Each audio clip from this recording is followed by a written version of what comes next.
Hi guys, எல்லாரும் எப்படி இருக்கீங்க? இன்றைக்கி நம்ம பார்க்க போகிற வீடியோ பியூட்டி ரிலேட்டடான ஒரு வீடியோ தான். சப்ஜா சீட்ஸ் யூஸ் பண்ணி ஒரு பீல் ஆஃப் மாஸ்க் எப்படி நம்ம ப்ரிப்பேர் பண்ணலாம் அப்படின்னு சொல்லிட்டு தான் பார்க்க போகிறோம். ஸ்கின் ஒயிட்னிங்கான ஒரு ஹோம் ரெமடி தான் நம்ம இன்றைக்கி பார்க்க போகிறோம். அது எப்படி ப்ரிப்பேர் பண்ணலாம் அப்படிங்கிறத பார்க்கலாம் வாங்க. சப்ஜா சீட்ஸ் உங்கள் எல்லாருக்குமே தெரியறதுக்கு வாய்ப்பு இருக்குது. நம்ம ஜூஸ்லலாம் கூட இதை ஆட் பண்ணிக்குவோம். இந்த சப்ஜா சீட்ஸை 1 டேபிள் ஸ்பூன் அளவுக்கு நான் எடுத்துக்கிறேன். ஒரு பவுலில் வந்து 1 டேபிள் ஸ்பூன் சப்ஜா சீட்ஸ் எடுத்துக்கோங்க. இந்த சப்ஜா சீட்ஸில் பார்த்திங்க அப்படின்னா ஏகப்பட்ட பெனிஃபிட்ஸ் இருக்குது. இந்த ஃபேஸ் மாஸ்க் வந்து சப்ஜா சீட்ஸ்லேயும் பண்ணலாம், அப்புறம் சியா சீட்ஸ்னு ஒன்று இருக்குது, அதுலேயும் பண்ணலாம். சப்ஜா சீட்ஸ் பார்த்திங்க அப்படின்னா இப்படி தான் இருக்கும். இப்போ இது கூட நம்ம 6 டேபிள் ஸ்பூன் அளவுக்கு காய்ச்சாத பால் சேர்த்துக்க போகிறோம். பால் வந்து பார்த்திங்க அப்படின்னா காய்ச்சாதமாக தான் இருக்கணும். இதை நீங்கள் கோகோனட் மில்கில் கூட நீங்கள் ட்ரை பண்ணலாம். இப்போ இதை நல்லா மிக்ஸ் பண்ணிவிட்டு இதை வந்து நம்ம ஒரு 4 ஹவர் நல்லா ஊற வச்சு எடுத்துக்க போகிறோம். அப்படி இல்லை அப்படின்னா ஓவர் நைட் கூட இதை நீங்கள் ஊற வச்சு எடுத்துக்கலாம். மார்னிங் எழுந்து நீங்கள் வந்து இந்த ஃபேஸ் மாஸ்க் நீங்கள் ட்ரை பண்ணலாம். இப்போது ஒரு 4 ஹவர் வந்து நமக்கு நல்லா வந்து ஊறிடுச்சு. இந்த சப்ஜா விதை பார்த்திங்க அப்படின்னா நம்ம ஊற்றின பாலெல்லாம் வந்து அப்சர்வ் பண்ணி ஒரு திக்கான கன்சிஸ்டன்சி நமக்கு கிடச்சிருக்கு. இதை வந்து ஒரு மிக்சி ஜாரில் போட்டு நம்ம அரைச்சி எடுத்துகிட்டு வந்துடணும். மிக்சி ஜாரில் போட்டு அரைச்சி எடுத்துகிட்டு வந்ததுக்கப்புறம் பார்த்திங்கன்னா இந்த மாதிரி தான் இருக்கும். இது வந்து ஒரு ஜெல்லி ஃபார்மில் நமக்கு இருக்கும். தொட்டு பார்த்திங்க அப்படின்னா ஒரு எலாஸ்டிக் மாதிரி அப்படி ரப்பர் மாதிரி வந்துக்கிட்டே இருக்கும். Sabja seeds peel off mask வந்து ரெடியாக இருக்குது. இதை நம்ம எப்படி அப்ளை பண்ணணும் அப்படிங்கிறத பார்க்கலாம் வாங்க. முக்கியமான ஒரு விஷயம் சொல்லிடுறேன். உங்களுக்கு வந்து ஸ்கின் அலர்ஜி ஏதாவது இருந்தது அப்படின்னா இந்த மாஸ்க் நீங்கள் ட்ரை பண்ண போகிறீங்கன்னா ஒரு குறிப்பிட்ட இடத்துல வந்து நீங்கள் ஃபஸ்ட்டு அப்ளை பண்ணி பாருங்கள். அதை அப்ளை பண்ணி பார்த்துட்டு கொஞ்சம் நேரம் விட்டுட்டு ஏதாவது வந்து சிம்டம்ஸ் தெரியுதான்னு பாருங்கள். எதுவுமே ப்ராப்ளம் இல்லை அப்படின்னும் போது இந்த மாஸ்க் நீங்கள் ட்ரை பண்ணுங்கள்.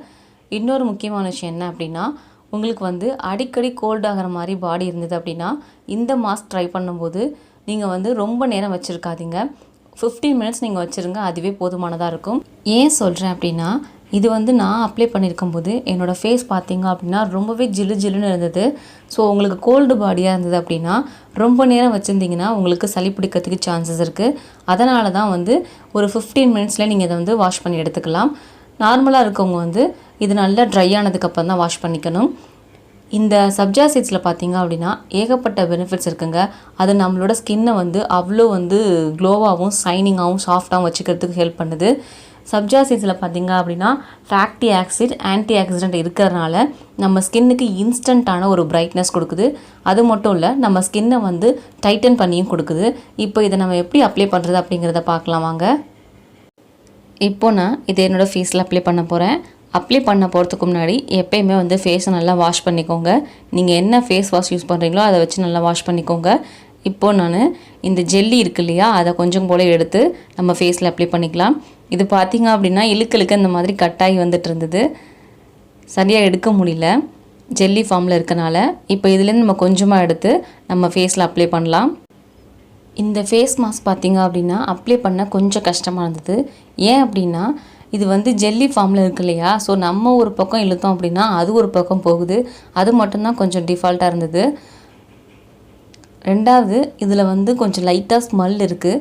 இந்த சப்ஜா சீட்ஸும் பாலும் கலந்துருக்கனால லைட்டாக ஸ்மெல் அடிக்கிற மாதிரி இருந்தது. அந்த ஸ்மெல் பார்த்திங்க அப்படின்னா கொஞ்சம் ஒரு இரிட்டேட்டிங்காக தான் இருந்தது. இந்த மாதிரி கொஞ்சம் கொஞ்சமாக எடுத்து உங்கள் ஃபேஸ் ஃபுல்லாக நீங்கள் அப்ளை பண்ணிக்கோங்க. அப்ளை பண்ணும்போது நம்ம என்ன பண்ணணும் அப்படின்னா தின் லேயராக அப்ளை பண்ணணும், ரொம்ப திக்காக பண்ணிக்கக்கூடாது. இந்த பீல் ஆஃப் மாஸ்க்கை எல்லா ஸ்கின் டைப்காரங்களும் அப்ளை பண்ணலாம். இது வந்து நான் இன்றைக்கி உங்களுக்கு ஃபேஸில் மட்டும் அப்ளை பண்ணி காமிச்சிருக்கேன். நீங்கள் ட்ரை பண்ணும்போது ஃபேஸில் அப்ளை பண்ணிக்கலாம், நெக் போர்ஷன் அப்புறம் ஹேண்டில் கூட அப்ளை பண்ணிக்கலாம். இது வந்து சன் டேனை கூட உங்களுக்கு ரிமூவ் பண்ணி கொடுக்குது. இப்போது நான் இதை என்னோடய ஃபேஸ் ஃபுல்லாக அப்ளை பண்ணிக்கிட்டேன். இந்த மாதிரி தான் நீங்கள் அப்ளை பண்ணிக்கணும். நான் வந்து கொஞ்சம் திக்காக அப்ளை பண்ணியிருக்கேன். ஆனால் நீங்கள் அப்ளை பண்ணும்போது தின்னாக பண்ணிங்க அப்படின்னா சீக்கிரத்தில் இது வந்து காஞ்சிரும். நான் திக்காக பண்ணியிருக்கனால எனக்கு கொஞ்சம் காய லேட் ஆகிடுச்சு. இது நம்ம காஞ்சதுக்கப்புறம் எப்படி ரிமூவ் பண்ணுறது அப்படிங்கிறத பார்க்கலாம். ஆனால் இதில் ஸ்மெல் மட்டும்தான் கொஞ்சம் தாங்க முடியாமல் இருந்தது. இப்போ எனக்கு இது நல்லா ட்ரை ஆகிடுச்சு. இதை நான் இப்போ ரிமூவ் பண்ண போகிறேன். நல்லா பாருங்கள், நமக்கு கண்ணாடி மாதிரி தெரியுது. திக்காக அப்ளை பண்ண இடத்துல மட்டும் கொஞ்சம் அப்படியே ஒயிட்டாக இருக்க மாதிரி இருக்குது, ஆனால் நல்லா காஞ்சி தான் இருக்குது. இந்த மாதிரி நீங்கள் ரிமூவ் பண்ணிங்க அப்படின்னா ஈஸியாக வந்துடும். காஞ்சிடுச்சு அப்படின்னா அது உங்களுக்கு வந்து கொஞ்சம் இழுத்து பிடிக்கிற மாதிரி இருந்தது, ரொம்ப இல்லை, கொஞ்சம் லைட்டாக இருந்தது. இந்த மாதிரி நீங்கள் அப்படியே பீல் பண்ணி எடுத்துகிட்டு வந்தீங்க அப்படின்னா ஈஸியாக உங்களுக்கு வந்து ரிமூவ் ஆகி வந்துடுது. இந்த மாதிரி நீங்கள் எடுக்கும்போது வலிக்கும் அப்படின்னு நினைக்க வேண்டாம். எனக்கு வந்து கொஞ்சம் கூட வலிக்கலை, ஈஸியாக வந்து ரிமூவ் ஆகிடுச்சு. இது அப்ளை பண்ணும்போது ஹேரில் படாமல் அப்ளை பண்ணிக்கோங்க. ஏன்னா ரிமூவ் பண்ணும்போது பார்த்தீங்க அப்படின்னா ஹேரும் சேர்த்து எனக்கு வந்துடுச்சு. இந்த மாஸ்க் நீங்கள் ட்ரை பண்ணுறனால உங்களுக்கு வந்து பிளாக் ஹெட்ஸ் ஒயிட் ஹெட்ஸ் இருந்தால் கூட ரிமூவ் பண்ணி கொடுத்துருது. ரொம்பவே சூப்பரான ஒரு மாஸ்க் தான் நான் சொல்லுவேன் இது. இப்போ நான் ஃபுல்லாகவே ரிமூவ் பண்ணிட்டேன். ஆனால் எனக்கு வந்து ஃபுல்லாக கிளியராக போகலை பாருங்கள். அங்கங்கே திட்டாக இருக்குது வெள்ளை வெள்ளையாக. இதை நம்ம ஃபேஸ் வாஷ் பண்ணும்போது தான் போகும். ஃபேஸ் பார்த்திங்க அப்படின்னா ரொம்பவே ஜில்லுன்னு இருந்தது, ரொம்பவே ஜில்னஸோடு இருந்தது. இப்போ நம்ம வாஷ் பண்ணிட்டு வந்துட்டு எப்படி இருக்குது அப்படிங்கிறத பார்க்கலாம். வாஷ் பண்ணிவிட்டு டவலில் துடைக்கும் போது ரொம்ப போட்டு ரப் பண்ணக்கூடாது. மைல்டாக இந்த மாதிரி நம்ம ஒத்தி தான் வந்து துடைச்சி எடுத்துக்கணும். என்னோடய ஃபேஸ் பார்த்திங்க அப்படின்னா ரொம்பவே சாஃப்டாக ஸ்மூத்தாக ஷைனிங்காக நல்ல ஒரு க்ளோனஸ் இருந்தது ஃபேஸில். கண்டிப்பாக நீங்களும் வீட்டில் ட்ரை பண்ணி பாருங்கள். ரொம்பவே எஃபெக்டிவான ஒரு ஃபேஸ் பேக். இந்த ஃபேஸ் மாஸ்க்கை நீங்கள் வீக்லி 3 டைம்ஸ் வந்து ட்ரை பண்ணலாம். ரொம்பவே அபாரமான ஒரு ரிசல்ட் கிடைக்கும். நீங்களே கண்கூடாக பார்த்துருப்பீங்க எந்த அளவுக்கு வந்து இன்ஸ்டண்ட்டான ஒரு பிரைட்னஸ் கிடச்சிருக்கு அப்படின்னு சொல்லிட்டு. கண்டிப்பாக நீங்களும் வீட்டில் ட்ரை பண்ணி பாருங்கள். ட்ரை பண்ணி பார்த்துட்டு எப்படி இருந்ததுன்னு சொல்லிட்டு ஃபீட்பேக் கமெண்ட் செக்ஷனில் ஷேர் பண்ணுங்கள். இந்த வீடியோ நீங்கள் பார்த்ததோடு மட்டும் இல்லாமல் லைக் பண்ணிவிட்டு உங்கள் ஃப்ரெண்ட்ஸ்க்கும் இதை ஷேர் பண்ணுங்கள். அப்போ தான் அவங்களுக்கு இது யூஸ்ஃபுல்லாக இருக்கும். நம்ம சேனலை நீங்கள் இன்னும் சப்ஸ்கிரைப் பண்ணாமல் இருந்தீங்கன்னா கீழே இருக்க ரெட்டில் சப்ஸ்கிரைப் பட்டன் அழுத்தி சப்ஸ்கிரைப் பண்ணுங்கள். கூடவே அந்த பெல் ஐக்கானே டேப் பண்ணுங்கள். அப்போ தான் ஃப்யூச்சரில் இந்த மாதிரி வீடியோஸ் போட்டேன் அப்படின்னா உங்களுக்கு நோட்டிஃபிகேஷன் வரும். நீங்கள் மிஸ் பண்ணாமல் பார்க்க முடியும்.